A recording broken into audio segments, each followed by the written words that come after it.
Hey everybody, hope you are doing well, and welcome to another Dark Souls 3 challenge run. Today, I wanted to beat Dark Souls 3 by only leveling Faith. So Faith is, in my opinion, a very cool stat. Faith scales really well with pyromancies and miracles, and it also scales with lightning, fire, and dark damage, which in my opinion are like the best damage types in the game. So I'm pretty excited for this run.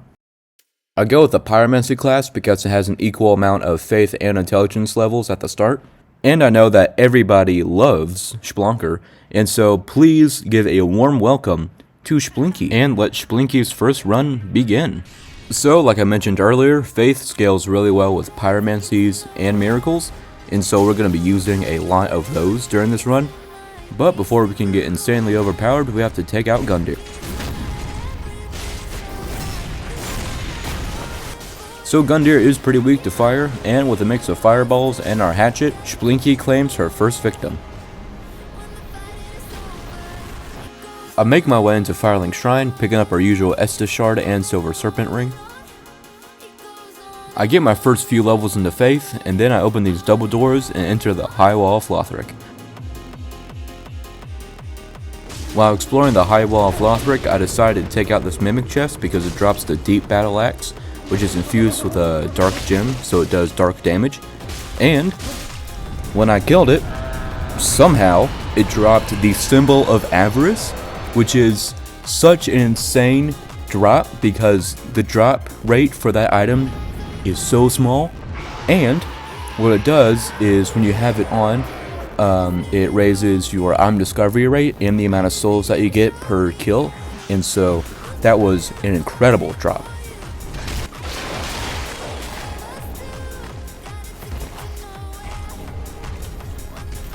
After picking up the usual goodies, it was time to take on Vort of the Boreal Valley. I started off with throwing a few fireballs, and our damage was looking pretty good already. Our axe, though, it wasn't doing too much damage. To be fair, I could have used some gold pine resin, or I could have used the deep battle axe, but you know, I'm stupid, and I forgot all about that. Anyway, once Vort goes to phase 2, I'm able to stagger him. And after the critical hit and a few fireballs later, Vort goes down.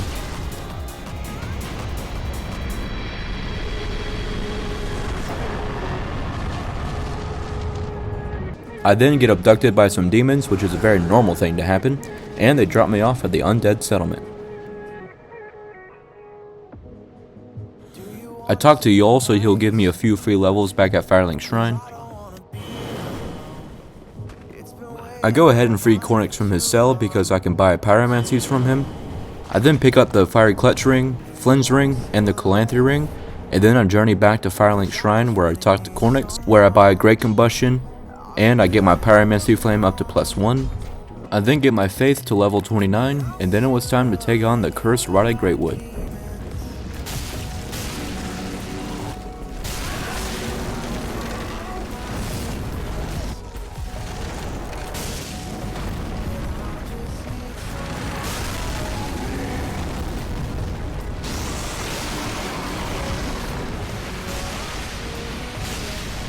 I used the Great Combustion for most of this fight, and because our faith level was already so high, we were doing a really good amount of damage.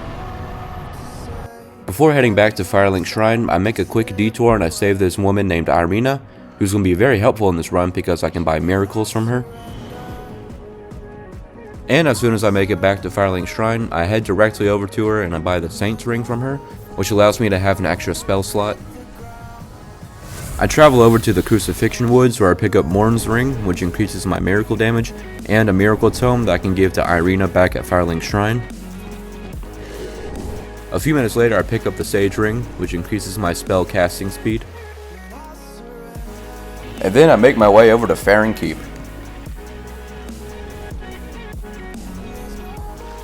While exploring Farron Keep, I pick up the Dream Chaser's Ashes, which allows me to buy an infinite amount of Titanite shards. And then I pick up the first miracle of the run, Lightning Spear. And with this miracle in my possession, it was time to take on the Abyss Watchers.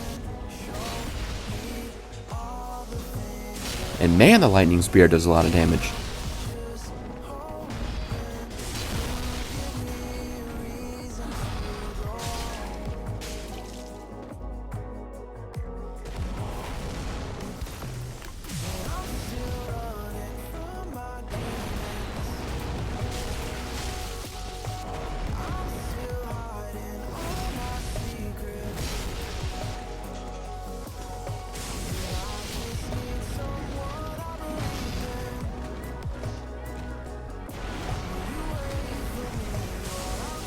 Now the Abyss Watchers are pretty weak to lightning, and with a mix of my lightning axe and the lightning spear, the Abyss Watchers go down with ease.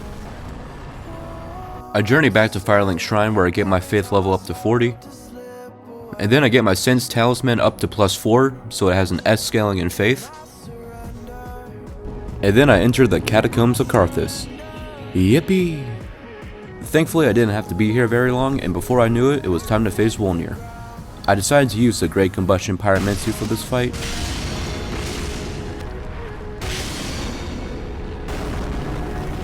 And we absolutely barbecued Wolnir, like damn! With Wolnir defeated, I make my way down to the Smoldering Lake where I pick up the Witch's Ring, which greatly increases my Pyromancy damage.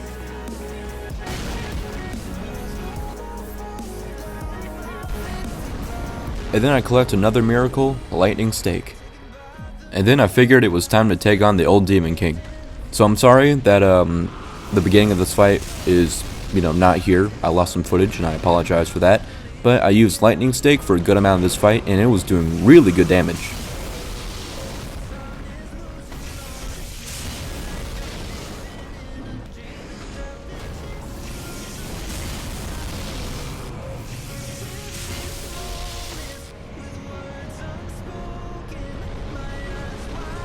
With the old Demon King taken care of, I head back to Firelink Shrine where I pick up the Great Chaos Fire Orb and the Chaos Storm Pyromancy.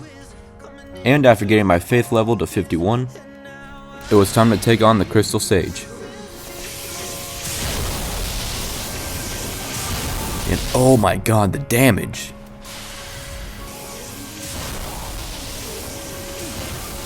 I think this was the fastest Crystal Sage fight I've ever had. The fight clocked in at 40 seconds, which is absurd. After annihilating the Crystal Sage, I make my way through the Cathedral of the Deep, and while I'm here I make sure to pick up the Saint Tree Bellvine, which increases my casting spell speed. And making my way deeper into the cathedral, I take out another Mimic chest and he drops another Miracle Tome. I make my way back to Firelink Shrine briefly where I give Irina the Divine Tome. And with it, I buy the Deep Protection Miracle, which increases my damage and stamina recovery speed. And I also buy the Gnaw Miracle, which is a miracle that inflicts bleed, which is pretty cool. And then I make my way back to the cathedral where it was time to face off against the Deacons of the Deep. I used the Lightning Stake for the majority of this fight, and because it was able to damage multiple Deacons at once, this boss goes down with relative ease. And with the Deacons taken care of, I immediately head over to the Painted World of Ariandel, because, everybody accesses the DLC at this point in the game. The reason why I wanted to enter the DLC now is because there is a super cool miracle that I want to pick up for this run, but it's not in this DLC, it's in the next DLC. So, I have to beat this one before I can go into the next one, and after looking at this beautiful castle, it was time to take on Sister Frida.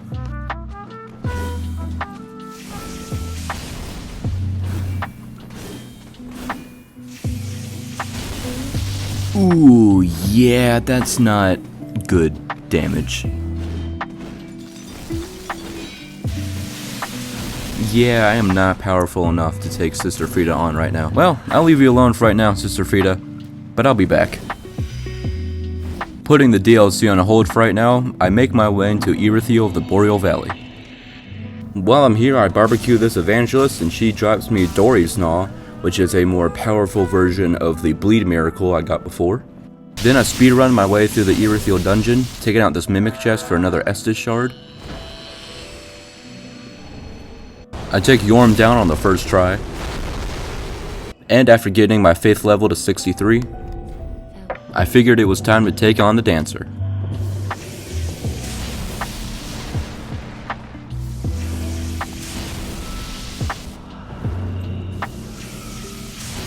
Ooh, and our damage is looking pretty solid.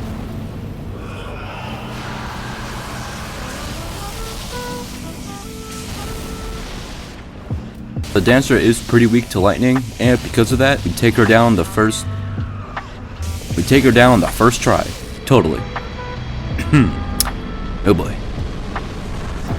With the Dancer taken care of on the first try, I'm now able to access Lothric Castle, and it's here where I can pick up a lot of Titanite chunks. After running around Lothar Castle for a bit, I get my faith level to 67, and then I get my talisman up to +8. And then I figured it was time to face off against Sister Frida once again. And I'm happy to report our damage was looking significantly better than it was before.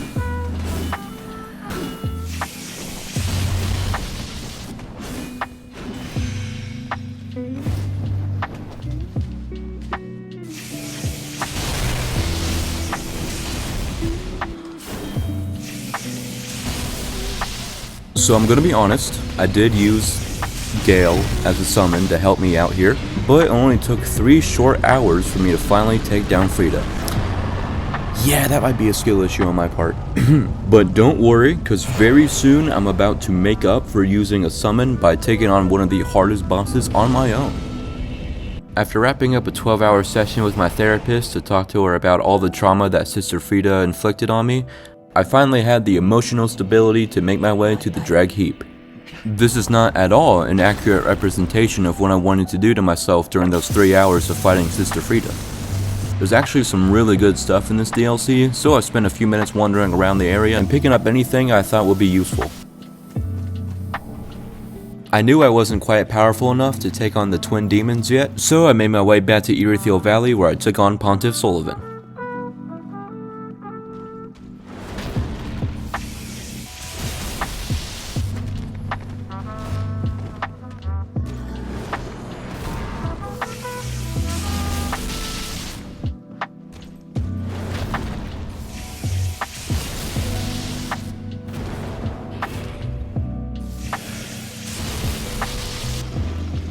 While Pontiff was summoning his clone during phase 2, I got a really good window to get some lightning stakes in, and just a few moments later, Pontiff goes down. With Pontiff taken care of, I hightail it over to Anor Londo, picking up the Easterner's Ashes, which allows me to buy an infinite amount of large Titanite shards. And once I make it to Anor Londo, I run over here and pick up the Giant's Coal, which allows me to infuse my weapons with a lightning gem. I then make my way back to Firelink Shrine where I infuse my Morning Star with a lightning gem. It does a pretty good amount of lightning damage, and also has a little bit of bleed in there too, which is very helpful. I then said screw gravity and I made my way over to this tower. And it's here where I pick up Yorshka's Chime, which is the best chime in the game. And once I get the chime up to +8, I make my way back to the drag heap where it was finally time to take on the twin demons. So the demons are pretty weak to bleed, so for a lot of this fight I used Dory's Gnaw, and it only took 2 hits of the miracle to proc bleed, which was really crazy. I made sure to take down the demon in pain first, as phase 2 will be a lot easier, and with a few more strikes of my lightning Morning Star, the demon from below goes down. Now phase 2 is when things got very chaotic, and I definitely was playing a lot more safer during this phase. However, Dory's Gnaw was still doing a lot of good damage, and occasionally I'll hit him with my lightning stake, although Dory's Gnaw did a lot more damage.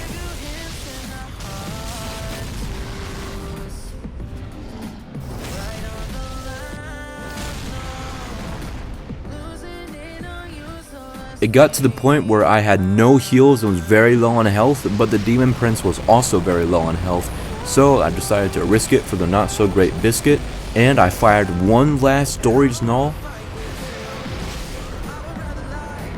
and I somehow beat him, which was absolutely insane.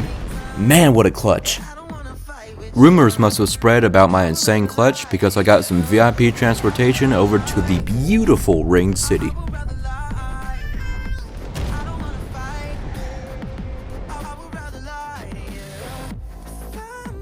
And after a bit of exploring, I finally came across my favorite miracle, the miracle that gave me so much trauma and so much time to finally get to, the lightning arrow.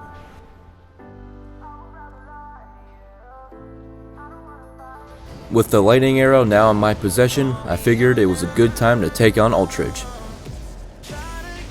And man, the damage is already so good.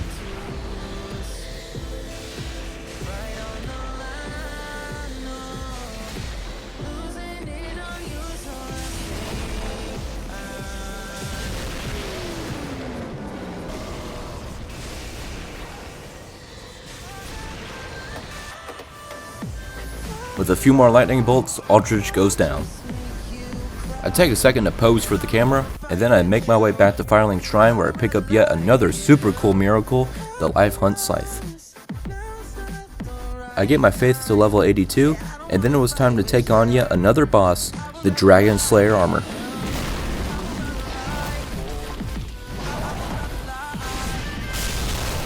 Ooh, yeah, that's not the greatest damage.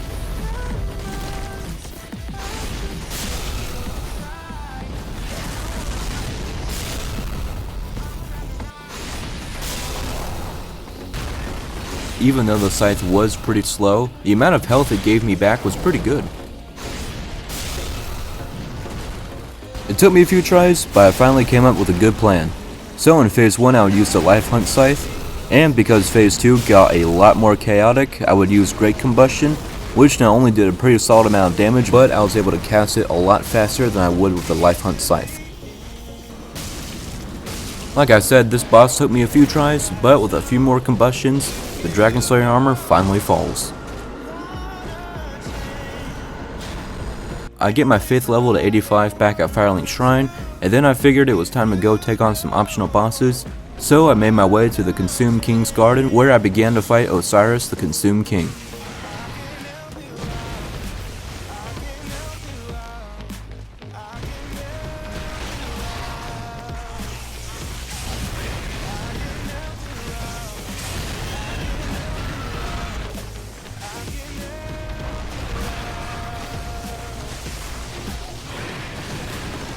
Osiris is pretty weak to lightning, and it doesn't take long for another king to be dethroned. With Osiris taken care of, I make my way down to the Untending Graves where it was time to face off against Champion Gundyr.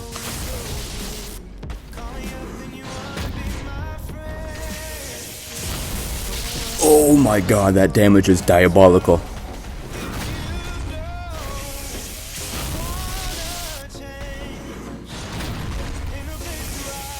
A few more lightning stakes later, this so-called champion goes down. With the champion out of the way, and with me putting on some proper attire, there was one more place that I needed to go. So I take a nap here, and when I wake up, I'm in Archdragon Peak. How the hell did I get here? It's here in Archdragon Peak where I take on one of the best bosses in the whole game, the Nameless King. Alrighty, let's check the damage. Oh my god, that is ridiculous. Phase 1 of the fight was comedically easy, and phase 2 definitely gave me a little bit more of a challenge, but in the end I decided to go with the Life Hunt Scythe because it deals dark damage, and the Nameless King is pretty weak to dark, and as you can see we were doing a pretty solid amount of damage.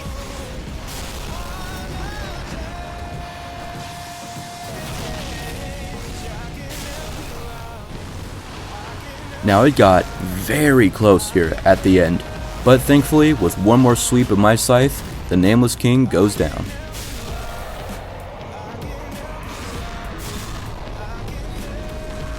I take a few minutes to chill out at Firelink Shrine, getting my faith level to 98. And then I speedrun my way through the Grand Archives until it was time to take on yet another boss, Prince Lothric and Prince Lorien. 1600 damage? Oh my goodness. It only took 3 lightning stakes to take out Lorien, and soon it was time for phase 2.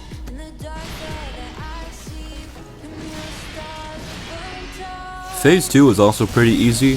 Whenever I got Lorien down and Lothric tried to resurrect him, I would shoot my lightning arrows at him, and I did a pretty solid amount of damage. The fight did take me a few tries, but in the end, the twin princes go down. Back at Firelink Shrine, I get my faith to max level, and then it was time for Splinky to take on the final opponent of this run, the Soul Ascender.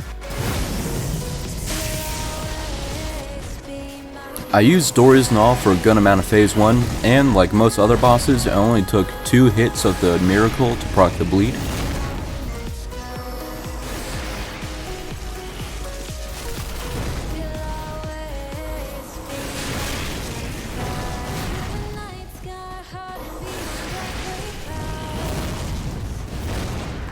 And after a few more gnaws, the Soul Ascender goes down to phase 2. During this phase, I took advantage of his long combo and I hit him with my lightning arrow a good bit, doing a really good amount of damage.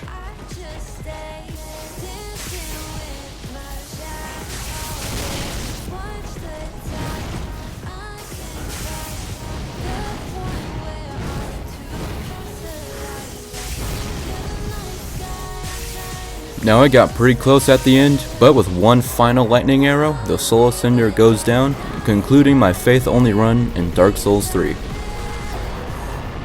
And there you have it, I beat Dark Souls 3 by only leveling faith. I hope you guys enjoyed this video.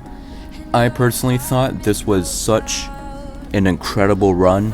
It was so much fun, and the damage that we were able to pull off was just absolutely insane. I hope you guys have a great rest of your day, night, morning, afternoon, whenever the hell it is you're watching this, and I'll see y'all on the next one. Thank you.